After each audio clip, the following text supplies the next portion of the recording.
Everyone welcome back to my foundation classes your any time classroom. तो गैस 8:30 बज चुका है और 8:30 बजे डेली लगाते हो आप लोग एक सेट, ठीक है, जिसमें होते हैं 100 क्वेश्चंस।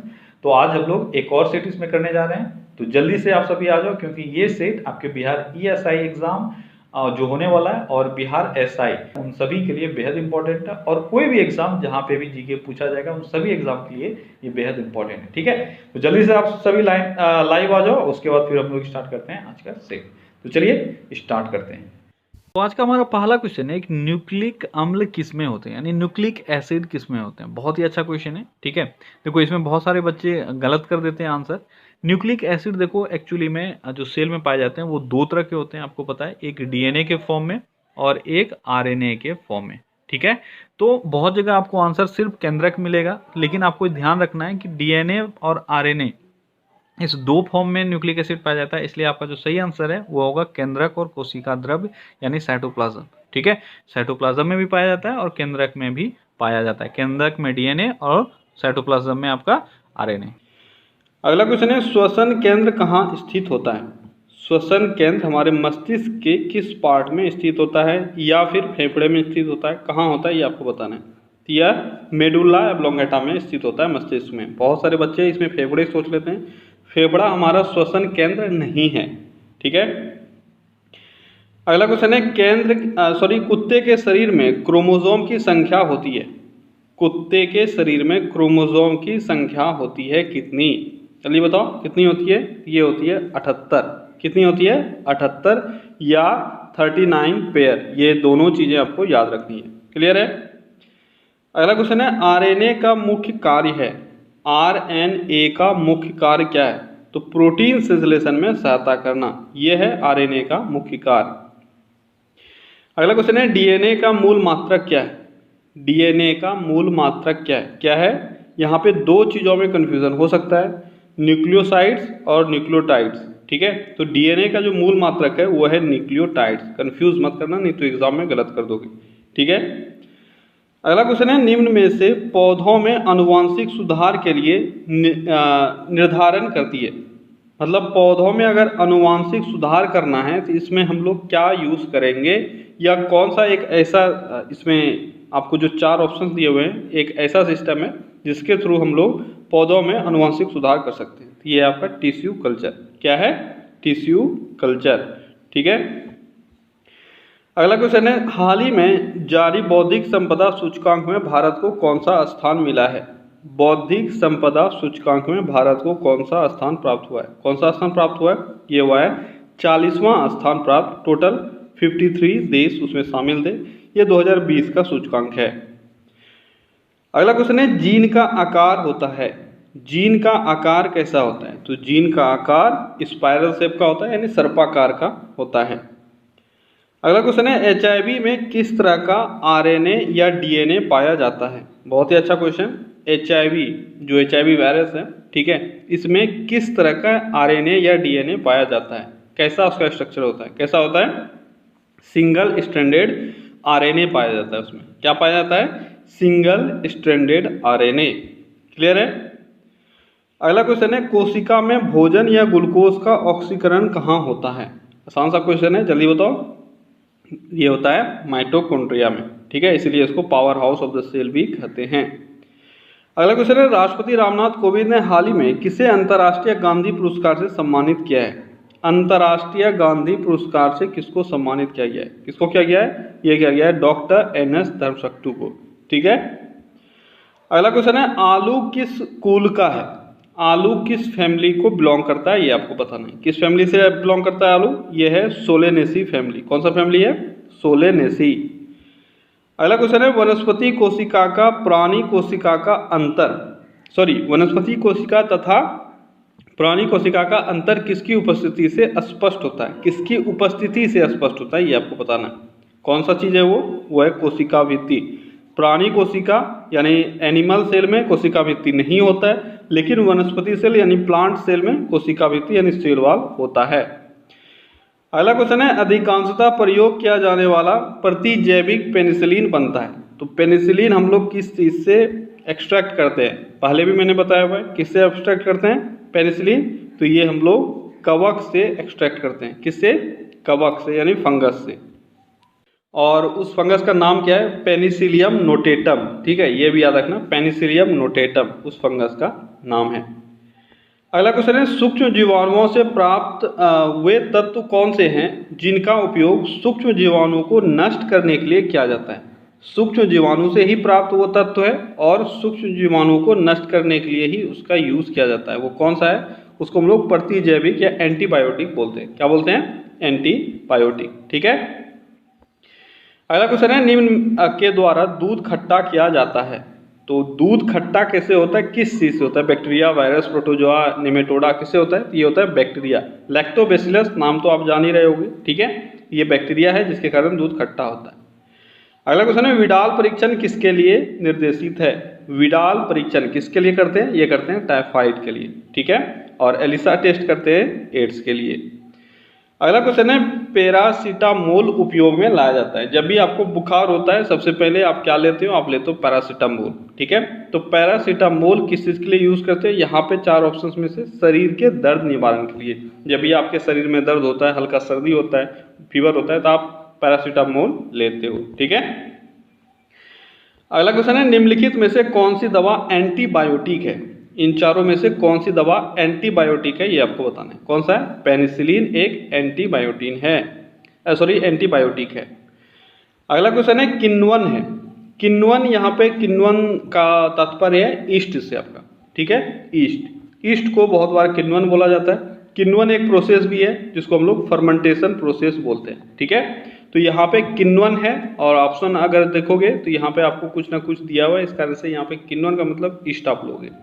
तो किण्वन है क्या? तो ईस्ट एक तरह का आप बोल सकते हो क्या है? कैटलिस्ट है, एंजाइम है। ठीक है, तो आपका हो जाएगा एंजाइम क्या होता है? ये जैविक उत्प्रेरक, यानी जो भी जो लिविंग ऑर्गेनिज्म के बीच में जो एंजाइम की तरह काम जो कैटलिस्ट की तरह काम करता है उसको हम लोग एंजाइम कहते हैं। ठीक है, ये आपका हो जाएगा जैविक उत्प्रेरक। अगला क्वेश्चन है, पनीर या चीज बनाने में किस किण्वन का प्रयोग किया जाता है? किस किण्वन का प्रयोग किया जाता है? किस एंजाइम का प्रयोग किया जाता है चीज बनाने के लिए? किसका प्रयोग किया जाता है? ये किया जाता है रेनिन का। किसका किया जाता है? रेनिन का। अगला क्वेश्चन है, नदियों, तालाबों आदि में पाए जाने वाले जलीय हरे पौधों को कहा जाता है? तो नदी, तालाब आदि में जो हरे जलीय पौधे पाए जाते हैं उसको क्या कहा जाता है? उसको शैवाल हम लोग कहते हैं। ठीक है। अगला क्वेश्चन है, कीट निम्नलिखित से संबंधित है। कीट निम्नलिखित से संबंधित है, तो किस फैमिली से बिलोंग करता है? किस ग्रुप से बिलोंग करता है आपका कीट? जल्दी बताओ। कीट बिलोंग करता है ऑर्थोपोडा। ठीक है, जितने भी वो जीव है जिसका बॉडी 3 पार्ट में डिवाइड आपको मिलता है, इस तरह के स्ट्रक्चर वाले जितने भी हैं मैक्सिमम, ठीक है, इन सभी को हम लोग कीट बोलते हैं और ये ऑर्थोपोडा के अंतर्गत आता है। अगला क्वेश्चन है, हाल ही में कौन अब तक सबसे लंबे समय तक अंतरिक्ष में रहने वाली महिला बनी है? पहले भी मैंने बताया हुआ, वह है क्रिस्टीना कोच। ठीक है। अच्छा, कितने दिनों तक ये रही थी अंतरिक्ष में? ये भी आपसे पूछा जा सकता है। कितना दिन है? ये शायद 328 दिन है। ठीक है, इसको एक बार चेक कर लेना। अगला क्वेश्चन है, निम्नलिखित में से कौन सा अम्ल पेट के जीवाणुओं का नाश करता है? तो पेट के जीवाणुओं का नाश कौन सा अम्ल करता है? कौन सा अम्ल करता है? ये करता है HCl, हाइड्रोक्लोरिक एसिड। हमारे पेट में होता है, जो भी हम लोग खाते हैं वो खाने पे फिर पेट में जाने के बाद HCl उस पर छिड़का जाता है अंदर में, ताकि जो भी जीवाणु है वो सब नष्ट हो जाए। अगला क्वेश्चन है, समुद्री ककड़ी या सी कुकुम्बर निम्नलिखित में से किसे इंगित करता है? समुद्री ककड़ी या सी कुकुम्बर हम लोग किसको कहते हैं? किसको कहते हैं? इसमें से 4 ऑप्शंस में से क्या होगा आपका सही आंसर? आपका होगा एक समुद्री अकशेरुकी यानी इनवर्टिब्रेट। ठीक है, यानी समुद्री ककड़ी जो है यह एक तरह का इनवर्टिब्रेट है जो इस समुद्र में रहता है। ठीक है, क्लियर है। अगला क्वेश्चन है, दूरदर्शन से रंगीन कार्यक्रमों को शुरुआत कब से हुई? यानी रंगीन कार्यक्रमों की शुरुआत कब से हुई थी दूरदर्शन से? दूरदर्शन जो आप देखते हो टीवी चैनल, ठीक है, हमारे देश का एक तरह से बोल सकते हो गौरव है ये, क्योंकि सबसे पहले जो टीवी में चीज़ें आई वो दूरदर्शन ही आई। ठीक है, अब बताओ। अच्छा, दूरदर्शन की शुरुआत किससे हुई थी? ऑल इंडिया रेडियो आप जान रहे हो, ठीक है, ये उसी का एडवांस्ड वर्जन है। ऑल इंडिया रेडियो से ही ये बना है। ठीक है, सरकारी विभाग है। जल्दी बताओ, रंगीन कार्यक्रम इसमें कब से शुरू हुई? 1982 से। ठीक है, 1982 में रंगीन कार्यक्रम शुरू हुआ और याद रखना है कि पहला जो टेलीकास्ट किया गया था टेलीविज़न पे रंगीन कार्यक्रम, वो कौन सा था। तो आपको लगा होगा कि ये तो इम्पोर्टेंट नहीं हो सकता, बिल्कुल इम्पोर्टेंट है, क्योंकि वो इंदिरा गांधी का स्पीच था, ठीक है। और एग्जैक्टली मुझे याद नहीं है, ये शायद 15 अगस्त का स्पीच वो दे रही थी, इंडिपेंडेंस डे का स्पीच शायद, एग्जैक्टली मुझे याद नहीं है, लेकिन इंदिरा गांधी का स्पीच था, इतना हमको मुझे अच्छी तरह से याद है, ठीक है। इसके बाद दूसरा कार्यक्रम जो था वो था एशियन गेम्स, ठीक है, ये भी आप याद रखना। 1982 का जो एशियन गेम्स हुआ था वो था दूसरा कार्यक्रम जो कलर में प्रसारित किया गया था। अच्छा, दूरदर्शन का अगर बात करें तो इसकी शुरुआत कब हुई, 1959 में, ठीक है, 1959 में इसकी शुरुआत हुई थी। और इसका जो मोटो है, ठीक है, या टैगलाइन है, वो क्या है, सत्यम शिवम सुंदरम। तो इस तरह की चीज़ें आपको याद रखनी है, हमेशा एग्जाम में पूछे जाते हैं आपसे, ठीक है। अगला क्वेश्चन है, दक्षिण भारत के अलवार थे, अलवार किनको कहते थे। दक्षिण भारत में अलवार किनको कहा गया था, किनको कहा गया था, संत को कहा गया था, ठीक है। अलवार और नैनार, ठीक है, ये दो टर्म यूज हुए हैं। अब जल्दी से बताओ कौन सा टर्म किसके लिए यूज होता है। नैनार मैंने याद रखने के लिए बताया था, जिसको याद है तो बहुत अच्छी बात है, और क्यों नहीं याद रहना चाहिए, मैंने खुद यहाँ पे आपको बहुत बार पढ़ाया हुआ है, आप बहुत दिन से पढ़ रहे हो, आपको याद रहना चाहिए। नैनार फिर से आज एक बार बता दे रहा हूँ जो न्यू बच्चे हैं। नयन, नयन मतलब आँख, आँख से आप कौन सा भगवान को याद करते हो, शिव जी को, क्योंकि उनके पास तीसरा त्रिनेत्र, ठीक है, तीसरा नेत्र उनके पास है, तो उसको हम लोग नयन से याद रखेंगे। तो नैनार हो गए शिव जी के भक्त, और अलवर कौन सा हो गए, अलवर हो गए विष्णु भगवान के भक्त, ठीक है। यही दो तो रहता है जिसमें कंफ्यूजन होता है। अगला क्वेश्चन है, सुप्रसिद्ध उर्दू शायर मिर्जा गालिब कहाँ का मूल निवासी था। मिर्जा गालिब, मिर्जा गालिब कहाँ का मूल निवासी था, तो ये आगरा का मूल निवासी था, ठीक है। अगला क्वेश्चन है, निम्नलिखित में से कौन सा एक देव नृत्य है। इन चार में से आपको बताना है देव नृत्य कौन सा है। कौन सा है, ये आपका मोहिनी अट्टम, ठीक है, मोहिनी अट्टम एक तरह का देव नृत्य है। अगला क्वेश्चन है, झावेरी बहनों का संबंध शास्त्र नृत्य के किस विद्या से। झावेरी बहनों का संबंध मणिपुरी नृत्य से है, ठीक है। अगला क्वेश्चन है, चौकपुरना भारत के किस क्षेत्र की लोक कला है।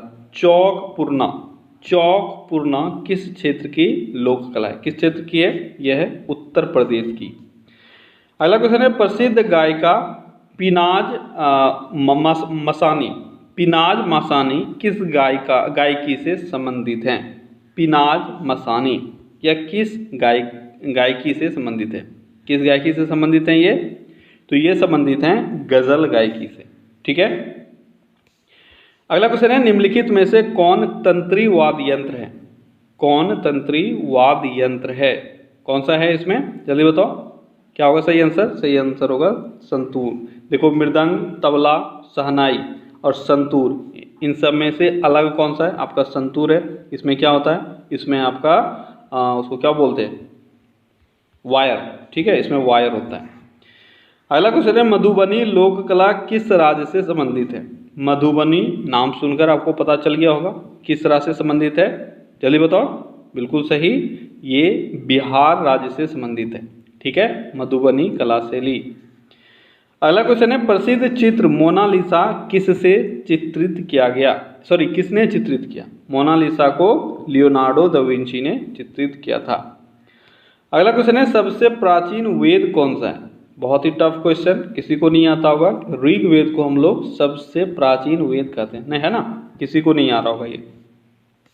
अगला क्वेश्चन है, भारत के राष्ट्रीय चिन्ह के नीचे अंकित सत्यमेव जयते शब्द किस ऐतिहासिक ग्रंथ से लिया गया है। किस ऐतिहासिक ग्रंथ से लिया गया है, यह है मुंडको उपनिषद, जहां से सत्यमेव जयते लिया गया है। अगला क्वेश्चन है, त्रिपिटक किस धर्म का धार्मिक ग्रंथ है। यह बौद्ध धर्म का धार्मिक ग्रंथ है। अगला क्वेश्चन है, आजीवक संप्रदाय के संस्थापक कौन थे। आजीवक संप्रदाय के संस्थापक मकली घोषाल को माना जाता है। किसको, मकली घोषाल को। अगला क्वेश्चन है, वार्षिक पुष्कर मेला किस राज्य में आयोजित किया जाता है। पुष्कर मेला बहुत ही फेमस मेला है, राजस्थान का एक, ठीक है, कहाँ का है, राजस्थान का। अगला क्वेश्चन है, पुरी की रथ यात्रा किनके सम्मान में निकाली जाती है।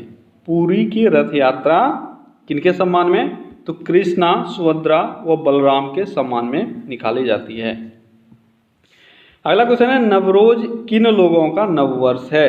नवरोज, नवरोज किन का नववर्ष है? तो यह पारसियों का नववर्ष है। ठीक है। अगला क्वेश्चन है दिलवाड़ा मंदिर निम्नलिखित में से कहाँ स्थित है? दिलवाड़ा का जैन मंदिर बहुत ही फेमस है और यह माउंट आबू में स्थित है। ठीक है। और माउंट आबू कहाँ है? ये राजस्थान में है। अगला क्वेश्चन है बिडौली के मंदिर किस मंदिर शैली से संबंधित है? बिडौली के मंदिर किस मंदिर शैली से संबंधित है? तो यह बेसर कला से संबंधित है। अगला क्वेश्चन है कौन सा स्थान भारत का स्विट्जरलैंड कहलाता है?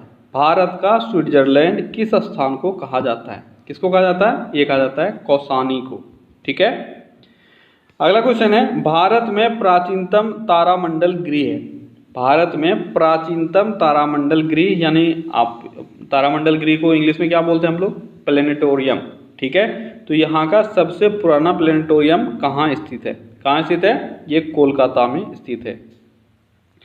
अगला क्वेश्चन है मुस्लिमों का पवित्र शहर मक्का किस देश में है? मक्का किस देश में? किस देश में है? यह है सऊदी अरब में। अगला क्वेश्चन है निम्नलिखित में से किसे विश्व कला संग्रहों का भंडार कहा जाता है? विश्व कला संग्रहों का भंडार किस चीज को कहा जाता है? किसको कहा जाता है? ये कहा जाता है सलारगंज संग्रहालय को। सलारगंज संग्रहालय को विश्व कला संग्रहों का भंडार कहा जाता है। और कई बार आपसे पूछा गया ये सलारगंज संग्रहालय जो है ये कहाँ है? तो सलारगंज संग्रहालय हैदराबाद के पास है। ठीक है। अगला क्वेश्चन है निम्नलिखित में से कौन से राज्य ने उर्दू को अपनी सरकारी भाषा के रूप में स्वीकृति प्रदान की है? तो उर्दू किस राज्य की सरकारी भाषा है? तो यह तेलंगाना की सरकारी भाषा है। तेलंगाना की 2 ऑफिशियल लैंग्वेज है। फर्स्ट ऑफिशियल लैंग्वेज है आपका तेलुगु। ठीक है। और सेकेंड ऑफिशियल लैंग्वेज है उर्दू। क्लियर है। और तेलंगाना के अलावे भी कुछ और राज्य है जहाँ पे सेकेंड ऑफिशियल लैंग्वेज या एडिशनल ऑफिशियल लैंग्वेज के तौर पर उर्दू को तवज्जो दी गई है। वो है आपका बिहार। ठीक है। और बिहार के बाद शायद और 2-3 स्टेट है, वेस्ट बंगाल भी है। ठीक है। और 1-2 स्टेट हैं जहाँ पे ये दर्जा इसको मिला हुआ है। ठीक है। बिहार वेस्ट बंगाल तो मैं 100% हूँ। ठीक है। ये आपको याद रखना है। क्लियर है। अगला क्वेश्चन है हिमालय पर्वत प्रदेश के अलावा भारत का उच्चतम श्रृंग कौन सा है? अब ये क्वेश्चन आपको कंफ्यूज करने के लिए दिया गया है। ठीक है।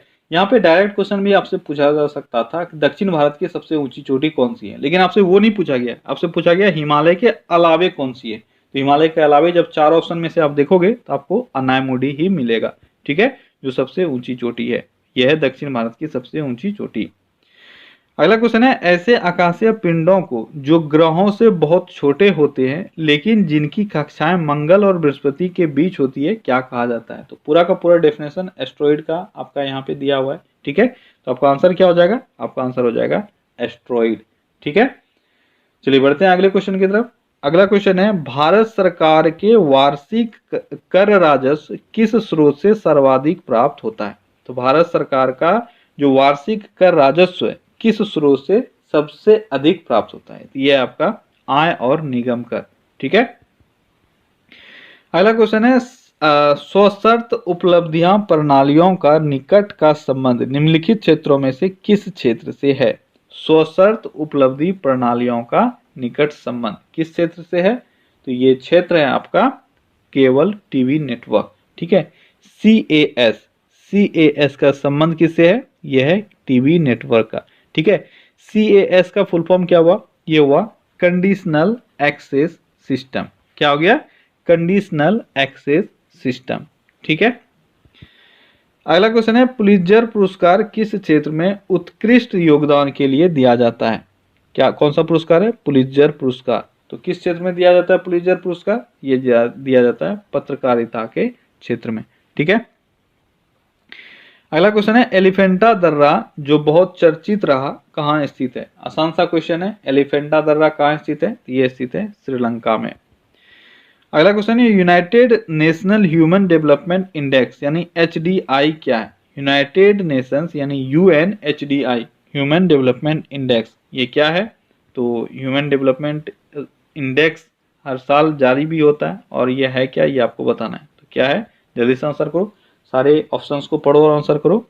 तो यह है विभिन्न देशों की आर्थिक तथा सामाजिक स्थिति का राष्ट्रीय आय, साक्षरता आदि के आधार पर आकलन करने का मापदंड। ठीक है। अगला क्वेश्चन है, बर्फ पर दाब बढ़ने से उसका गलनांक क्या होगा? बर्फ पर अगर आप दाब बढ़ाते हो तो उसका गलनांक घट जाएगा।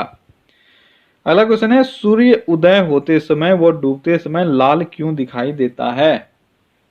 तो ये कारण है परिकिरणन। ठीक है, परिकिरणन के कारण ही सूर्य उदय होते समय और अस्त होते समय आपको लाल दिखता है।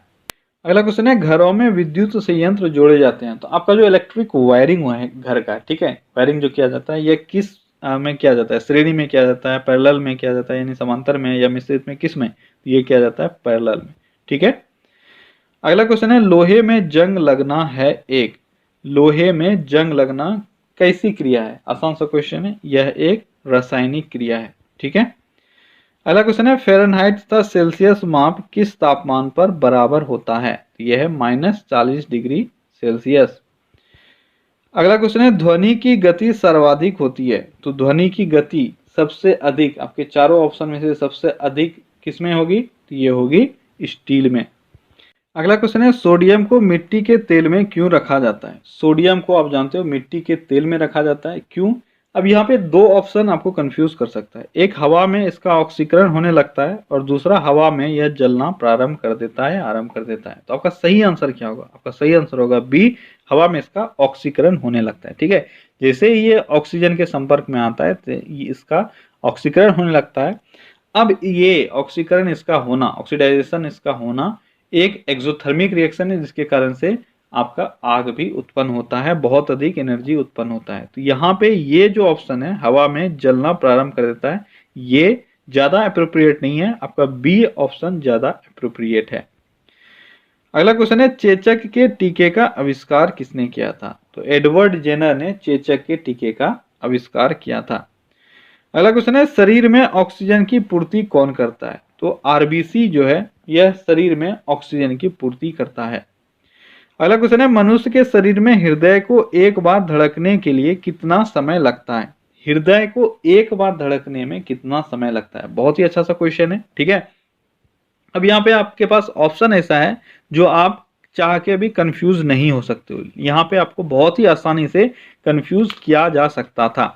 अगर मैं ऑप्शन यहाँ पे कोई एक ऑप्शन 72 डाल दूं, ठीक है, तो आप बिना बहुत आप में से बहुत सारे ऐसे बच्चे होंगे जो बिना देखे सुने 72 मार देगा। लेकिन आप ध्यान से देखो क्या है कि मनुष्य के शरीर में हृदय को एक बार धड़कने में कितना समय लगता है? तो जब 1 मिनट में 72 बार धड़कता है तो एक बार धड़कने में कितना समय लगेगा? तो ये ऑलमोस्ट 0.8 सेकेंड लगेगा। ठीक है।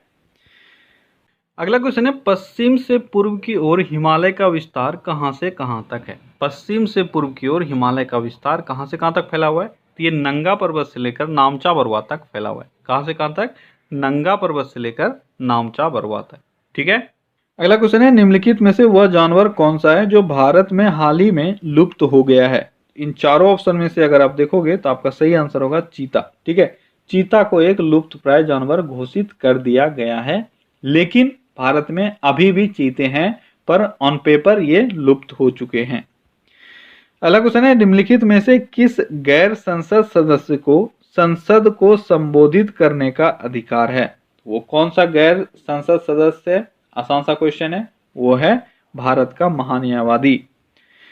अगला क्वेश्चन है, किसी राज्य को विशेष दर्जा प्रदान करने में केंद्रीय सरकार का निहितार्थ निम्नलिखित में से क्या होता है? किसी भी राज्य को विशेष दर्जा दिया जाता है, किसी भी राज्य को। अभी बिहार भी डिमांड कर रहा है कि इसको विशेष राज्य का दर्जा प्राप्त हो। ठीक है, तो ये जो दर्जा दिया जाता है इसमें केंद्र सरकार का क्या रोल होता है, क्या इसका मोटिव होता है? चलिए देखते हैं क्या क्या ऑप्शन है। केंद्रीय सहायता का अधिकांश प्रतिशत सहायता अनुदान के रूप में होगा। दूसरा है, कुल सहायता की प्रतिशतता के रूप में ऋण की राशि कम होगी। और तीसरा है आपका, चालू खाता बजटीय घाटा केंद्रीय सरकार द्वारा पूरा किया जाएगा।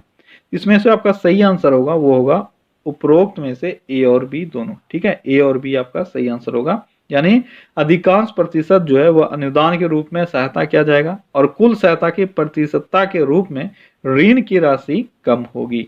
ठीक है। अगला क्वेश्चन है, ऐसे युगल जिसका रुधिर वर्ग ए और बी है के बच्चे में निम्न में से कौन सा रुधिर वर्ग पाया जाएगा? तो जिसका भी ब्लड ग्रुप माता और पिता का ए और बी है, तो ऐसे में बच्चों का ब्लड ग्रुप क्या हो सकता है? क्या हो सकता है? ये हो सकता है ए बी और ओ।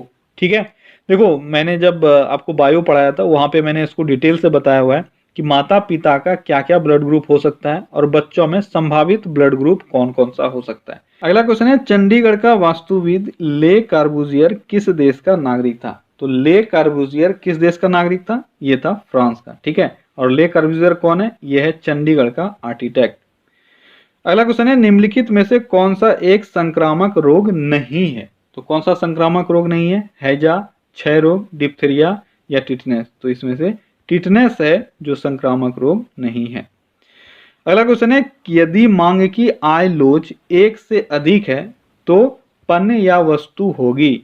अब देखो यहाँ पे इकोनॉमिक से क्वेश्चन है आपका। ठीक है, अगर मांग की लोच, ठीक है, मांग की लोच 1 से अधिक हो, यानी इलास्टिसिटी ऑफ डिमांड अगर 1 से अधिक हो तो वस्तु क्या हो सकता है? किस तरह का वस्तु होगा जब इलास्टिसिटी 1 से अधिक होगा? तो ये आपका हो जाएगा आवश्यकता वाला वस्तु। ठीक है, अगला क्वेश्चन है, शुष्क सेल में एनोड में क्या होता है? शुष्क सेल में एनोड में क्या होता है? क्या होता है एनोड में? शुष्क सेल में ये होता है ग्रेफाइट।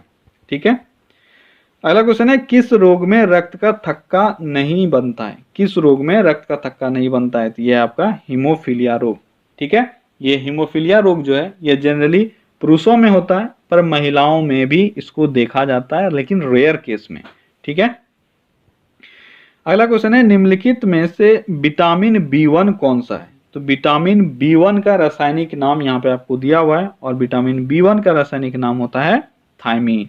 ठीक है, अगला क्वेश्चन है, कूना किस देश की सरकारी समाचार एजेंसी है? कूना, कूना किस देश की समाचार एजेंसी है? कूना किस देश की समाचार एजेंसी है? ये है कुवैत का। ठीक है, कुछ देशों का समाचार एजेंसी जो आपसे बार बार पूछे गए, जैसे अगर आपसे रूस का पूछा जाए, बहुत बार पूछा गया है, ठीक है, रूस का, तो रूस का जो समाचार एजेंसी है उसका नाम है तास। क्या नाम है? तास।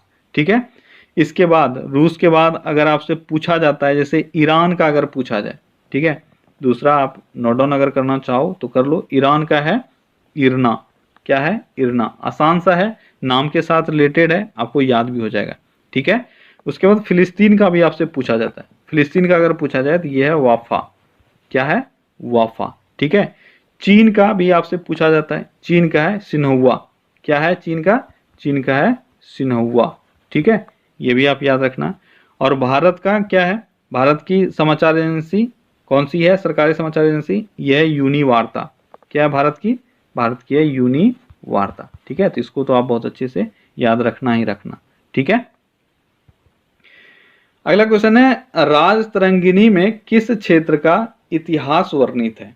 राजतरंगिणी में किस क्षेत्र का इतिहास मिलता है? यह है कश्मीर का इतिहास या जम्मू कश्मीर का इतिहास। अगला क्वेश्चन है, चंद्रगुप्त मौर्यकालीन सामाजिक राजनीतिक जीवन एवं अन्य विषयों पर प्रमाणिक रचना निम्नलिखित में से कौन सा है? चंद्रगुप्त मौर्यकालीन सामाजिक राजनीतिक और जीवन एवं अन्य विषयों पर प्रमाणिक रचना कौन सी है? तो कौन सी है प्रमाणिक रचना? यह है इंडिका। ठीक है, इंडिका किसके द्वारा लिखा गया था? मेगास्थनीज के द्वारा। ठीक है, अगला क्वेश्चन है, 2020 क्रिकेट विश्व कप में पहला शतक लगाने वाला खिलाड़ी कौन था? 2020 में सर्वप्रथम शतक लगाया गया था क्रिस गेल के द्वारा। किसने लगाया था सर्वप्रथम शतक? क्रिस गेल ने। अगला क्वेश्चन है, भारत से बाहर पहला प्रवासी भारतीय दिवस कहाँ मनाया गया? बहुत ही अच्छा सा क्वेश्चन है। ठीक है, भारत से बाहर पहला प्रवासी भारतीय दिवस कब मनाया गया? सॉरी, कहाँ मनाया गया? यह मनाया गया न्यूयॉर्क में। ठीक है, देखो प्रवासी भारतीय दिवस दो तरह से मनाया जाता है, एक तो हम लोग यहाँ पे मनाते हैं और एक भारत से बाहर सेलिब्रेट किया जाता है। सबसे पहला जो सेलिब्रेट किया गया था वो किया गया था न्यूयॉर्क में। ठीक है, अगला क्वेश्चन है, आर्यों के भारत आने के पूर्व यहाँ कौन सी आदिम जाति निवास कर रही थी?